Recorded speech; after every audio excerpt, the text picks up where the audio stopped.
You can create and edit existing alarms on the Alarms tab of the Admin service. Access to alarm management requires a role authorized for your user account by our customer service.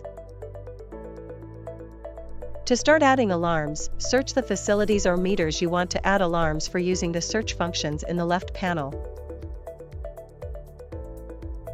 If you are adding alarms for facilities in the profile you are currently using, you can retrieve the facilities by pressing the Current Profile button.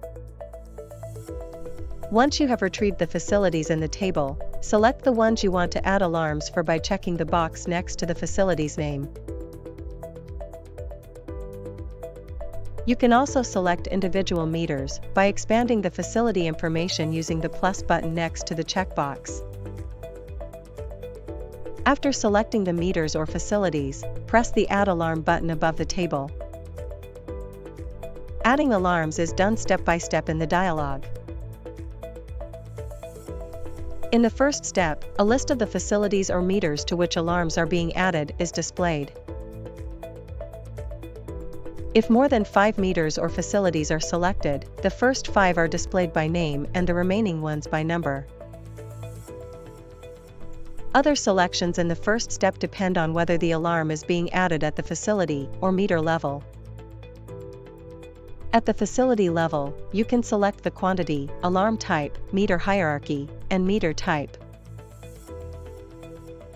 At the meter level, only the alarm type can be selected in the first step. Once the prerequisites are set, proceed by pressing Next. At this stage, you select channels of alarm recipients. Triggered alarms are sent by email to the channels selected for the alarm. This means that alarms are sent to contacts who have been assigned a role corresponding to the selected channel for the facility, and the contact is designated as an alarm recipient. Facility contacts and their roles are defined in contact management. The email address of the contact assigned to each alarm channel is shown next to the channel name. If, for example, no information for superintendent is defined for the facility, no email address is displayed and the alarm is not sent even if the channel is selected. If no recipients are defined for the alarms, they can still be viewed in the platform's Energy Management section and in Facility Reports. If the contacts for the facility need updating, please contact our customer service. Once you have defined the alarm recipients, you can proceed to the alarm type settings. Depending on the alarm type, you can change the alarm thresholds, effective time, scheduling, and quality settings. The unit and frequency of the alarm's quantitative threshold vary by alarm type and can be, for example, daily, weekly, or monthly consumption. For detailed descriptions of the thresholds for different alarm types, see the Help section, Alarm Descriptions. Alarm timing settings are used for specifying when the alarm is inspected. Predefined timings are available and can be selected from the Preset Fields drop-down menu. In addition to the presets, it is possible to specify a fully freeform timing for an alarm. In this case, the timing is specified at a cron timing in the cron field.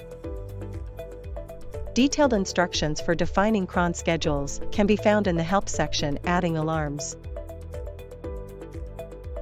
Quality settings are used for specifying whether an alarm will be inspected, for example, if there are gaps in the consumption data. There are 2 types of quality settings: check for zero readings, which defines the maximum relative amount of zero values allowed in the measurement data, i.e., the relative share of zero readings out of the total readings for the inspection and comparison periods. Check for missing values defines the maximum relative amount of missing measurement values on a similar principle. Once the settings are configured, the alarm is ready to be saved. Editing existing alarms starts the same way as creating new ones by searching the facilities or meters whose alarms you want to edit in Alarm Management.